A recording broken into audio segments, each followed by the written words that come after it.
Beste kijkers, hoe normaal de nu een putje gaan kaarten in een paradies, of hoe ze zich zo even ontmoeten, voor welke dingen dan ook. Dan zit ik nu even met Wim Cox. En Wim Cox is niet zomaar iemand een Romein, maar dat is iemand die staat bekend op veel vlakken. Hoe je met de laatste tijd het meeste met gezien hebt, Wim, dat is, du bent op een gegeven moment op de toer gegaan om iets van die lichaam af te geven aan iemand die daar dringend om verlegen is. Dat is nogal een oefening. Wie komt ze, wie zo gaat? Nou, ik moet eerlijk zeggen, ik ben enorm overweldigd van de aantal reacties. Er zijn mensen die mij op straat aanhaaien van of ik, wie ik daarbij kom en of ik nog helemaal lekker ben. Ja, juist. Een pan af heb. Ja, of een pan af heb. Iedereen snapt dat ze dat voor familie of goeie bekenden of vrienden thuis, maar voor een vreemde. Nou, dat is heel eenvoudig. De schrijfster van ons 100-jarig koksboek, Marielle Schlicher, dat was een van de 24.000 delers op social media van de oproep van Frido. En Frido is de donorontvanger. Nou, die sprong me gelijk aan door zijn oproep. Hij had nog 11% nier functioneren. En ik denk, een oproep voor een donor. En ik ben kerngezond. Ik heb alles wat mijn hartje begeert. En ik denk, dat gaan we doen, want is ook bekend. En dat is natuurlijk ook een factor. Iemand die nier doneert, merkt daar in principe na 4-6 weken helemaal niks meer van. Het functioneert prima. Ik begreep, toevallig heb ik vorige week een uitslag gekregen. Mijn nieren functioneren 120% en het zijn er 2. Dus toen kun je er één afgeven. En toen zag die juffrouw van, de ene gaat dus voor 60. En op dat moment dat hij voor 60 bij dich alleen in het lichaam zit, gaat hij ook nog naar 70 en 70. Ik geloof tot 20. Die marge tussen 70 is super gezond. Kunst toe alles doen, nog marathon lopen die ik vanaf 70 of 60 die ik nu ben, niet meer loop. Maar je kunt alles doen. En er is 1 op de 500 die iets last kan hebben van de donatie. Nou, ik denk altijd, ik ben gemiddeld gezonder als een van die 500. Dus wie doet me wat? Ik doe het graag, want hij heeft die echt nodig. Het is sowieso maar een spotje kunnen zijn voor iemand die een nier wilt aangeven. Want je hebt nu alles gezegd waarom dat ze het zo moeten doen. Het moet zich aanspreken, er moet zelfs gezond in die vel zitten, goed in die vel zitten. Ja, en dat zit toe, goed in die vellen. Want het is ook goed in die vel als het gaat om, want daar hebben we eigenlijk onze uitzending voor, de vrijwilliger. Maar je bent niet de vrijwilliger direct bij wie ze spreken, maar je bent degene die al die vrijwilligers en hechtingen erin steekt. Of eventueel tegemoet komt door een hele hoop. Proberen te enthousiasmeren. Ja, vertel eens Gert, hoe zit het? Voor de goede orde, morgen krijg ik hopelijk de einduitslag of ik die nier mag doneren. Dus dat weet ze nog niet. Niet 100%. Morgen krijg ik ben 2 dagen in Groningen geweest. Vandaag zit ik in het multidisciplinair overleg. En morgen krijg ik de finale uitslag. En dan is het ook nog zo. Normaal gesproken is er een wachtlijst van 3,5 tot 4 maanden. En ik heb al gezegd, liever morgen als vandaag. En ook de donorontvanger, die zit net op het randje van dialyseren of niet. En het is gewoon, als ze moest dialyseren, liet het lichaam van. Dus er is alles aan gelegen om zo snel mogelijk die nier te doneren. Je redt er zijn leven met? Nou, nee, want dialyseren kan ook, maar dat is niet prettig. Dan moest een paar keer per week, begreep ik, dialyseren. Nou, dan was het ten eerste een halve dag kwijt. Als jij die neerkrijgt, dan redt ze. Dan heeft er hopelijk weer een normaal leven. En nu zit er net op het randje en hij is fysiek best uitgeput. Dus ik hoop dat we snel dat kunnen regelen. Wat een geweldig nieuws eigenlijk. Maar je zeggen. Dus eigenlijk een oproep naar iedereen toe van, ja, volg Wim.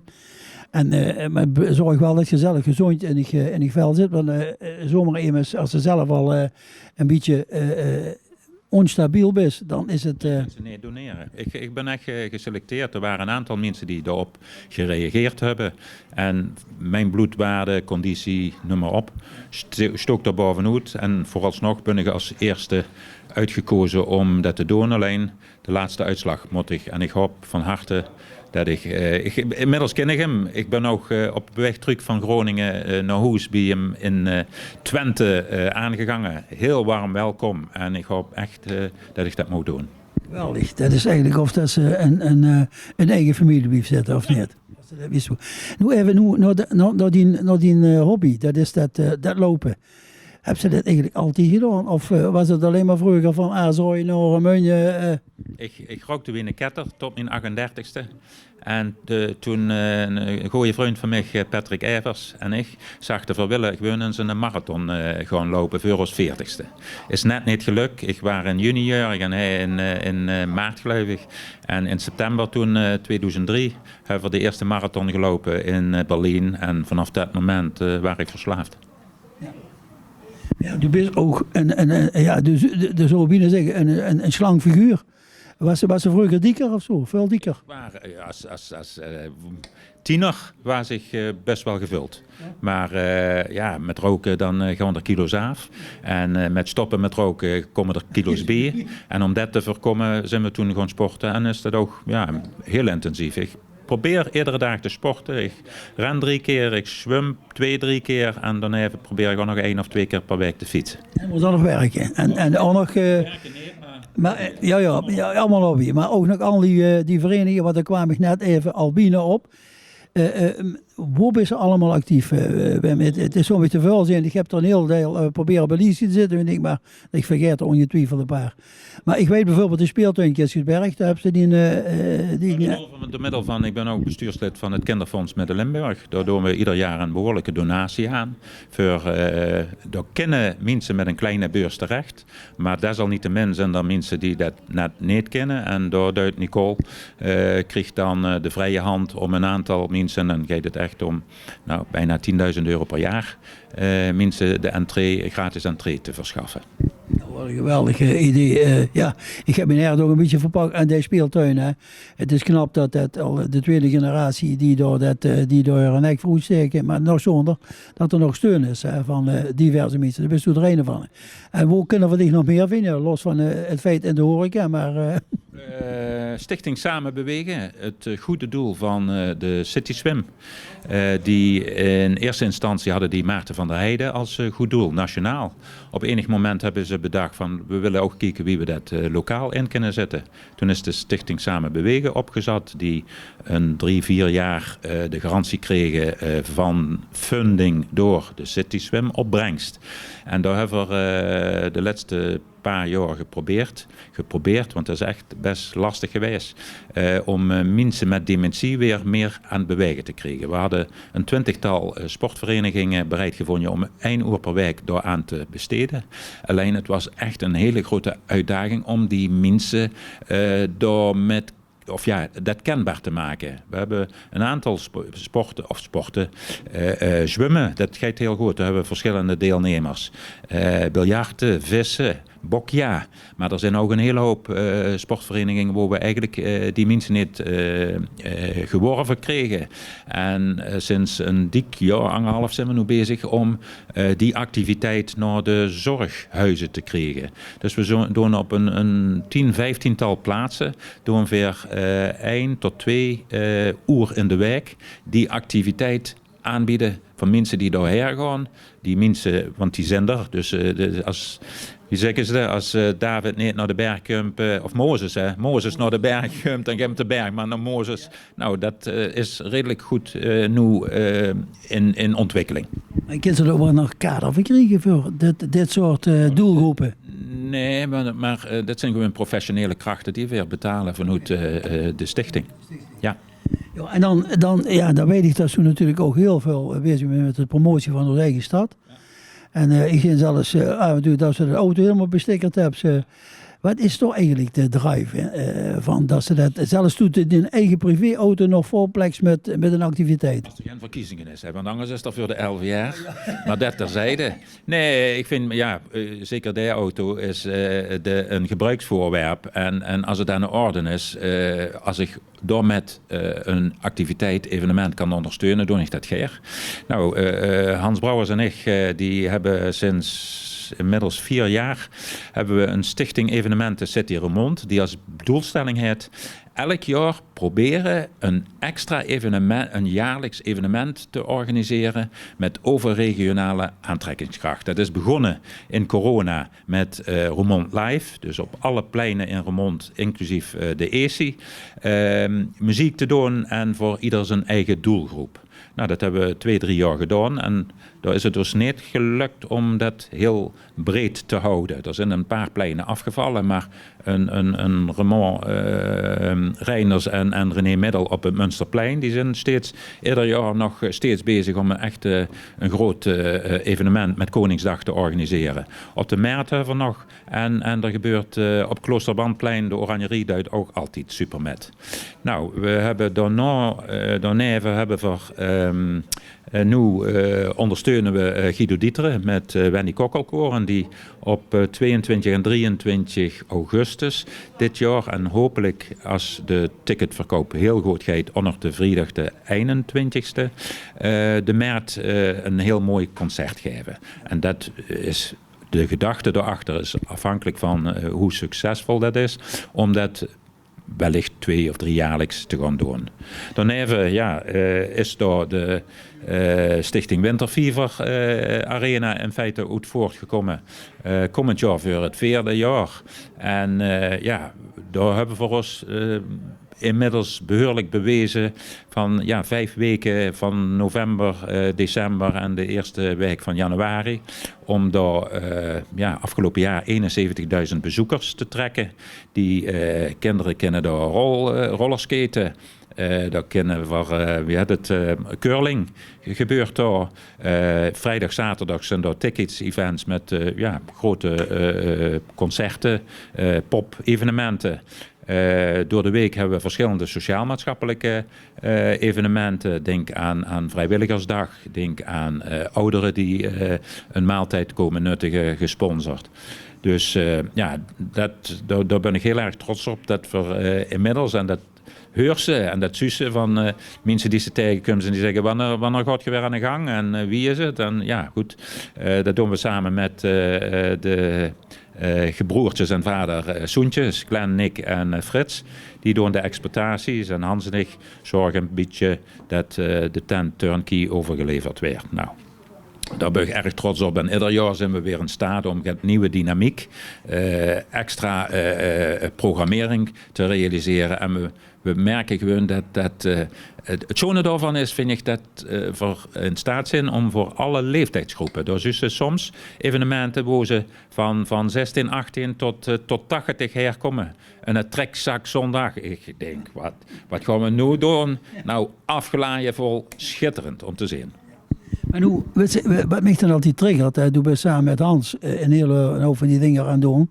Zijn er ook opvolgers voor? Kind ze het stekje ooit een keer overgeven? Of? Ja goed, Hans is al dik in de 70, maar hij kan nog niet stilzitten. En hij is wel ook al bezig met wat opvolging. Hans zorgt vooral voor sponsoring, vergunningaanvraag, subsidieaanvraag, noem maar op. Organisatorisch, sociaal-maatschappelijk. En ik ben zijn sidekick om proberen af en toe ondersteuning te bieden.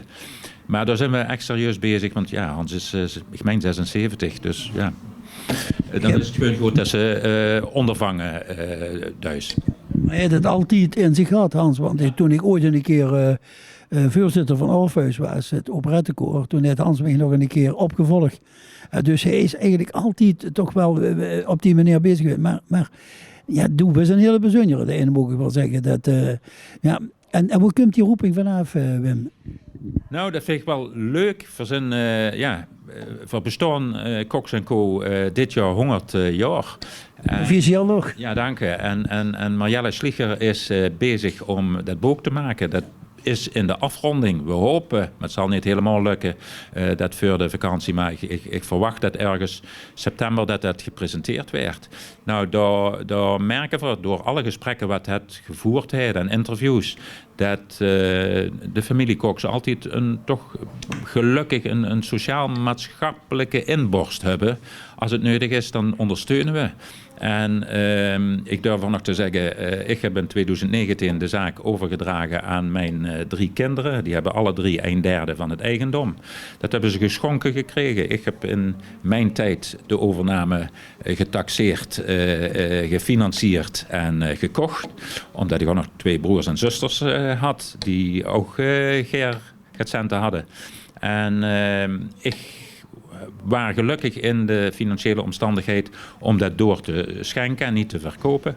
Maar ik heb me wel voorbehouden dat de kinderen 5% van het resultaat tot een bepaald bedrag en daarover 10% in het Wim Cox potje moeten doen. En die kan daar leuke dingen van organiseren, ondersteunen, sponsoren, doneren. We proberen op allerlei gebieden. Nu, volgende week of de week daarna is Hartstocht. In juli is de OLS. Nou, daar ben ik vrijwilliger. Doe ik met. Daar zijn we sponsor. En zo proberen we overal waar we kunnen. Want ik vind gewoon verdienen als organisatie, als bedrijf geld in deze omgeving. Dan vind ik ook dat ze het druk mogen doen. Wat een geweldige boodschap. Als ze zo'n man hoort, dan vroeg ze zich eigenlijk af, waarom zijn er niet meer die dat gooien wat in hem zit, wat in de DNA zit. Dat komt niet zomaar. Dus ik herken dich als de persoon die een munt op de kaart zet, die met Angemies een munt op de kaart zet. En vind het geweldig dat ze dus voorgedragen bij zo'n vrijwilliger van de wijk te zien. Hè? Want met een gouden randje. De Chris en de Bosbloem, ik weet ongetwijfeld zeker. Dat zijn de bloemen van Ummer. Dat is toen immers Heps in die eigen omgeving die de Bosbloemen ontving. Met dank aan Ummer. En maar zeker dank aan dich. En de vlaai van Heerschap, ja, die steed een beetje weer op de tafel. Dus ja, die kent zijn krummelen vlaai van Heerschap. Hè? En ook een ondernemer, Munde. Ja, zeer goed. Toevallig heb ik vanavond bij RZ een aanspraak lopen. Want RZ het samen met Heerschap in navolging van het historieboek, wat die spaarregeling is, gaan ze ook met sportverenigingen aan de gang. En Luc Mulder, de secretaris, heeft mij met een paar man uitgenodigd om even te brainstormen van wie we dat kunnen doen. En Heerschap, moet ik zeggen, zeer actieve jongens. Ik was vanaf dag 1 de voorzitter van de ondernemersvereniging op het retailpark. En ze hebben vanaf 1 januari mijn functie daar overgenomen. En die jongens die gaan er nog van. Daar zit echt heel mooi ook die sociaal-maatschappelijke inborst. Wat ik durf te zeggen dat het veer hebben. Die zit daar zeker. Ik vind het altijd heel knap wie ze in Midden-Limburg op al die plaatsen waar ze die supermarkten hebben, het verenigingsleven ondersteunen. Beste ja, ik zou hier nog zeker een uur of een half uur met Wim kunnen praten over alles wat er gemeun kan en moet gebeuren. Wat hij alvast duidt. Het is geweldig. Heb je er ook zo iemand als Wim, die hier rondloopt? Dat zal een stuk moeilijker zijn, bij wie ze van spreken. Maar Wim heeft het overgegeven aan zijn jeugd. En een sputje van de jeugd die wat overtollig is, dat gaat meer naar de goede doelen. En dat is natuurlijk, dat zit in die Cox DNA. En dat vind ik van fantastisch. Jongen, van harte bedankt. Namens Arne Remunjer en heren. Het werd heel fijn in ontvangst. Ja, dood ze de groeten vanavond bij Heerschap. En de groetjes aan degene die de bloemen kreeg. Dit was het weer voor deze week. En de volgende week zien we ons ongetwijfeld weer terug bij dit mooie programma, de vrijwilliger van de week. Of wat het ook anders zou mogen zijn. Maar het moet de bijzondere mensen zijn. Dus, weet je het? Bello's. Bedankt. Tot de volgende keer. Heerschap. 365 dagen per jaar ambachtelijke en verse producten van Bakkerij Heerschap. Verkrijgbaar bij de Albert Heijn Heerschap supermarkten in Roermond.